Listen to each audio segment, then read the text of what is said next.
I'm Ashley. I am a venture partner at OpenView based out of Boston. I live in New York City. I'm the only New York partner. Everyone else is in Boston. I commute a lot. Product-led growth is something, interestingly enough, that I've been doing my whole career. I'll talk through my career in a bit, but I never had a title for it. And then when I met OpenView, they gave me a title for what I do, which is kind of interesting. And a lot of people here have been like, hey, I read your content. Hey, I read your content, which feels really good. But I'll talk through all of this today. But I'm talking about product-led growth as an investment strategy, but really my background is 10 years of operating experience in the product-led growth world. Now I'm investing in that. So I say investment strategy, but really it's like, how do you build a company that's focused on product-led growth? I have a clicker, a microphone, and a computer. Got this. So that's me. That's my new headshot. I don't like it. My background, I'm from Georgia. If you can hear a Southern accent, some people can't, some can. I'm from the South in the U.S. Grew up on a farm, which everyone's always like, what do you mean? I'm like, I actually grew up on a farm. Was obsessed with mathematics, went to college at 16, became an engineer.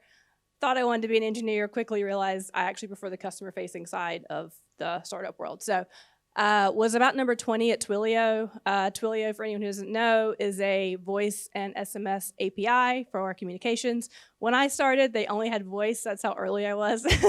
We launched SMS like a year later. Who here's heard of or used Twilio? Awesome. Okay. After that, I went and led go-to-market at Parse. Parse was a mobile app platform that got acquired by Facebook. I was about 10 there. We got acquired when we were 20. Has anyone ever heard of Parse? Yes, Parse is my favorite company I've worked on because I put so much heart and love into that thing, and it was really, truly product-driven. So we'll talk through that. GitLab. GitLab, I was the CMO there. I was in the first 10. Actually, it was a Dutch-founded company, so got my European roots there. I've always lived in New York, though. I unfortunately have never lived over here. And GitLab, I was there through the Series A, helped raise the Series B, and as we were raising the Series B, I got the venture bug and realized that I actually wanted to work with the people I was pitching to. Like, I enjoyed that weird dynamic of trying to impress them and get them to invest in my company. And so that's kind of when I started saying, hey, I want to do this. But GitLab is the perfect example of community-driven growth. Like, if anyone here knows the GitLab community, it's incredible. And they told everyone about GitLab, and that's how we built that company. I didn't have a hard job to do. Everyone's always like, how did you guys scale so quickly? I'm like, everyone loves this product. And then GitHub. Who's heard of GitHub? Yeah. So GitHub was a very different story for me. I obviously am used to being in the first 10 to 20 of a company. At GitHub, I was in the last 18 months coming into acquisition, which is a nightmare. But I was one of 5 people running the company. The CEO publicly stepped down and left it to us to take care of. And wonderful product. When you think about product-driven growth, there are not many companies in the world that you can say a community has driven a company to a $7.5 billion acquisition, more so than GitHub. So super proud of my career, not because I was there, but just because the products in my portfolio, in my background, I love them. I'm sure all of you that are startup founders love your companies and your products, but I have so much love for all of them. So that's me. I actually met OpenView when I was raising the Series B for GitLab, and they were very nice to me, and they helped me. They actually did what they said they were going to do, which a lot of venture firms did not help us. They told us they would do tons of like all this pricing stuff and help us with hiring and introduce us to customers and all of these things, and that just didn't happen. But OpenView, I had like 30 emails in my inbox of like, here's the person you want to talk to. Here's how you do pricing. Here's how your growth strategy should look like. They were so helpful. And then so as I was moving into venture, I thought, I want to join people that are helpful also because I like helping founders. So the reason I want to be in venture is to help founders. So OpenView worked out for me. So super quickly, OpenView does $5 to $25 million checks, A, Bs, and Cs. 3 to 5 investments a year, and I have an entire expansion team that's like 3 times the size of the investment team that helps with pricing, packaging, hiring, messaging.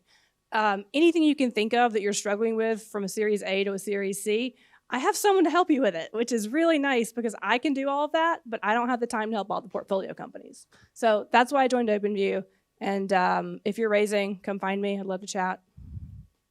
So what is PLG? Who here has heard of product-led growth? Oh my God, that's awesome. So OpenView actually coined the phrase way before I was there. If you've looked at the content, it is incredible. It's great, great content. So what is PLG? It's this concept I've kind of been describing where your community or your network drives the growth of your product.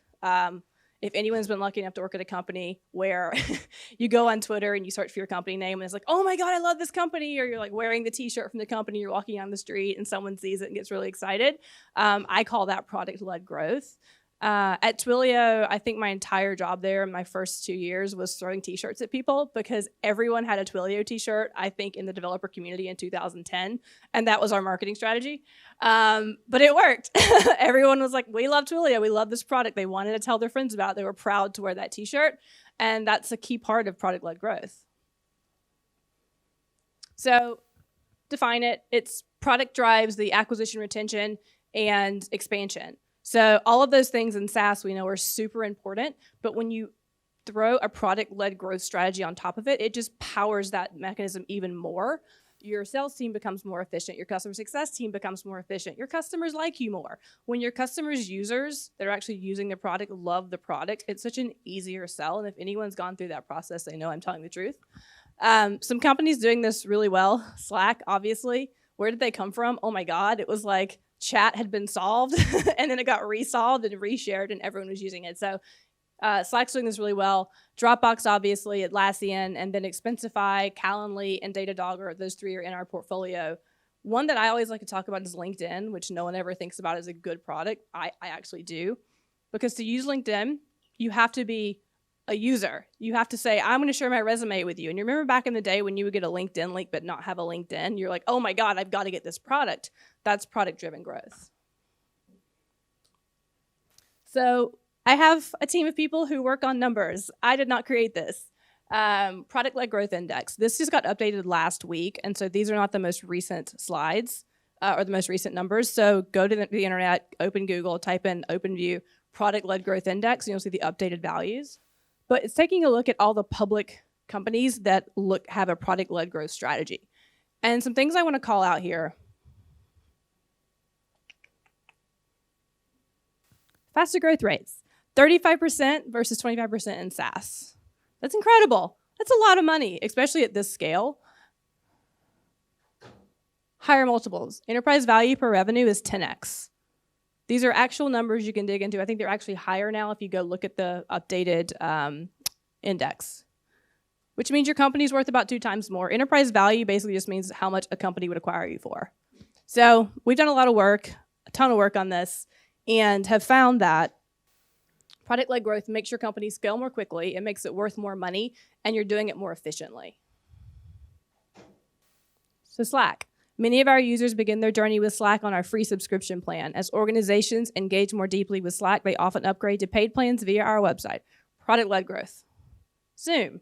Zoom IPO has been incredible. If anyone spent the time to read that S1, their numbers are beautiful. I geeked out for like 3 days on that thing. Individuals typically begin using our platform when someone invites them to a Zoom meeting. We allow anyone to join or host a meeting for free. For free is the key here, and you invite people. You're sharing, you're opening up collaboration. Atlassian famously does not have a sales team. They have a customer success team. Whatever you want to call it, they have a great product that's driving the growth. As someone who marketed against them for years, I love Atlassian. They did a great job with their products. And they say, we recognize that users drive the adoption and proliferation of our products. We know that one happy user will beget another. So it's not just me standing here telling you this. It's not our content blog. It's a bunch of really important companies that have done really great things recently. So what are they doing right? I don't have time to go into a deep PLG conversation. I can point you to tons of stuff on our blog that can do that. But I do want to give you 5 kind of things I've noticed that are trends in all product-led growth companies that I've personally done. This isn't it, and these aren't true for everyone, but it's been good for me. This seems obvious, but everyone's used a product that doesn't work or that you hate or that's ugly or that they haven't hired designers yet. There's no UX engineer. This is really, really important. If you're creating a beautiful and easy-to-use product, that product will sell itself. People will love using it. Like I said, people will tweet about it. I'm obsessed right now with 3 different new startups that I could never invest in because they're not enterprise software. One's called Future. It's a workout app. It is incredible. I have told all of my friends. I have had 10 people sign up.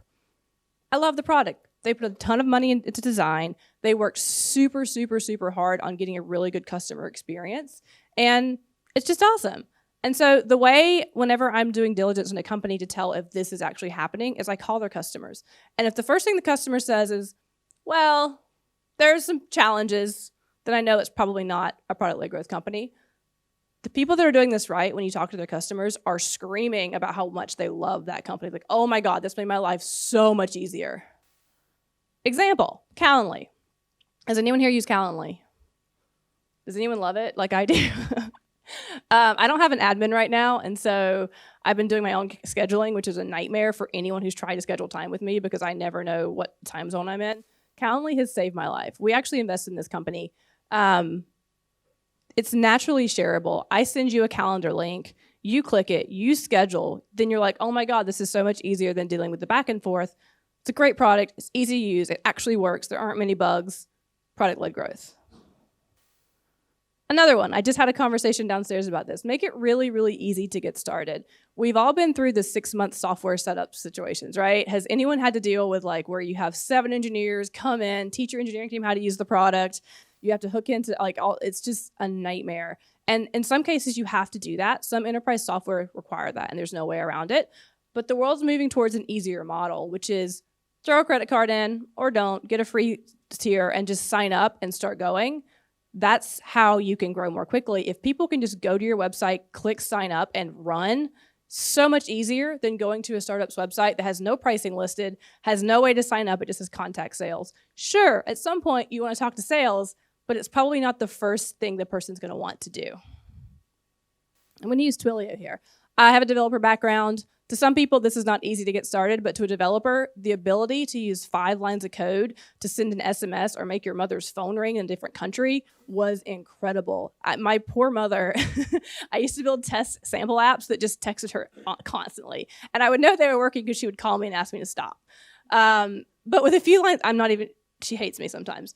With a few lines of code, you could do something that used to take stacks and stacks and stacks of hardware. And we just simplified that entire process. And so the ability for a developer to do two-factor authentication, I cannot say that word, two-factor auth with a few lines of code was game-changing. Like, you could do so much more with just this. And that was so much easier to get started than the traditional way. SaaS, right? Self-service freemium to feed the funnel. I angel invested in a company year before last that still doesn't have pricing on the page and still doesn't have a free tier. That's the bad thing about being an investor is you can't make anyone do anything, and that's not your job. You're supposed to just influence. If you're trying to build a product-led growth company and there's not at least something to give away for free that's a full-featured product, it's not going to grow. If you have to convince everyone to pay you before they use your product, it's going to grow. You're going to have a harder sell. GitLab. So it's kind of the vein of my existence. But we had who here was on the free GitLab tier? Anyone ever? It was so featureful. It literally could do anything that Atlassian or GitHub Enterprise could do. And we were like, free, sure, what could go wrong here? Then you take investor money and they're like, you probably have to monetize this at some point. And we slowly started pulling features out, putting it to charge, which I hate doing it that way. So if you're gonna build a company and you know you want a free tier, be very thoughtful in the beginning about what goes into that free tier, because it's really hard to email your customers and say, hey y'all, super sorry, we're taking that free thing you love away and putting it in the paid plan. There's a really good way to do this. There's a lot of literature on our website about how to do it. Extremely important. I had to send like 3 different emails, I think, at GitLab that was like, hey, you know, being able to collaborate with 15 people, that was awesome, right? We're going to charge you for it now. And you have to. If you take venture money, you can't just have a fun project that's free for everyone. You have to actually monetize. Focus on the user first. Who here has done like procurement or invoicing and had to use your internal tools to do it? It is a nightmare. I was at Facebook for a while after Parse got acquired, and they had a 3-day training on how to use their invoicing system. I never used it. I literally was just like, what are they going to do, fire me? Like, if I don't do this invoice, what's going to happen? Someone's not going to pay it. Which, funnily enough, Facebook just was in the news. A guy stole like a few $1 million from them through invoicing because their system was so bad. So focus on the user. The point there is Expensify. So I love Expensify. I actually enjoy doing my expense reports now. But expense reporting prior to Expensify was just awful. And what Expensify has done is focused on the end user, which is a person like me going to dinner, taking a photo, uploading the receipt, and then procurement and everyone can deal with that side of the business. And it's a great user experience for everyone.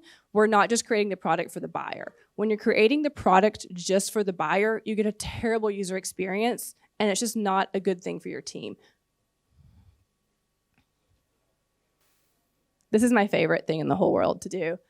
Facilitate sharing and creating a network effect. I was just having this conversation with someone. There's no greater feeling than when your customers are selling your product for you. When you can actually say, my customer introduced me to 3 new customers because they love my product so much, it just feels good. That way you don't have an entire sales team or entire customer success team having to go knock on doors. Your customer, your team is, or your product is like selling itself. So if you're not familiar with the network effect, it's just a phrase. I'm going to read the definition. It's the effect described as the addition of a user to a product and what that addition has on the value of that product to others. So you actually get this thing where you have a viral coefficient, and I don't mean like sharing cat videos and everyone resharing and retweeting and all of that. There's an actual number you can calculate, and if you have a product that's selling itself, I recommend digging into this a bit. I was in a pitch last week, and the founder actually calculated this for me and sent it to me, and I'm like, no one's ever sent me the viral coefficient, but it's so smart because it shows you for every one person that's using your product, how many people they're going to tell about your product. And if you do attribution data well, you can actually find this out. GitHub. I mentioned this earlier, but developer community drove a company after 10 years to a $7.5 billion acquisition based on sharing. There was a lot of sales motion. We had an incredible sales enterprise sales team. But over half that growth was 100% developer driven with no sales assist. So if you look at this project page, if anyone's not familiar with GitHub, most big open source projects will have a project page. There's tons of ways to collaborate.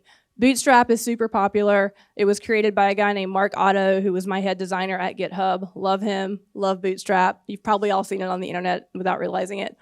But look at all the ways to contribute here. You've got 33 branches, which means 33 people have branched this and are working on it with him. You've got 18,000 commits, which means 18,000 people have submitted code to this project to make an update. Where are the stars? 133,000 stars. GitHub is just collaborative. You want to work on this. If you're a developer, you want to have and be involved in creating this. Finding a way to make your product collaborative like this is incredible. You don't have to be GitHub to do this. I'll give an example. There's a company in San Francisco that I'm advising, and they're a developer tool because I work on developer software a lot. And they had no way to actually collaborate as a team, which to me is counterintuitive. But we put a little tiny button that says, invite your team members, and it increased their signups by 10x. One button. That's all you have to do. So just really think about this. Like when you're going through your product and you're looking at just the customer journey of everyone signing up for your product, how can you have them either sharing with team members, sharing with friends? I hate saying social media strategy, but is there some interesting thing you can do to get them to tweet about something and to get your name out there? It won't work with the developer community because we're kind of bratty and don't like being marketed to, but it works in some communities. So really, really be thoughtful. Sit down with your team, your engineers, your product person, and say, where is the point in my software where I can increase the number of people signing up because one person signed up? It will completely change your revenue numbers. You saw the numbers, it's like 10x the value or 2x the value of your company. It actually works. So that's my story. I love product-led growth companies. I didn't know what to call it. Luckily, OpenView found me. I guess I found them. And am now working there, investing in companies that do exactly what I love to do.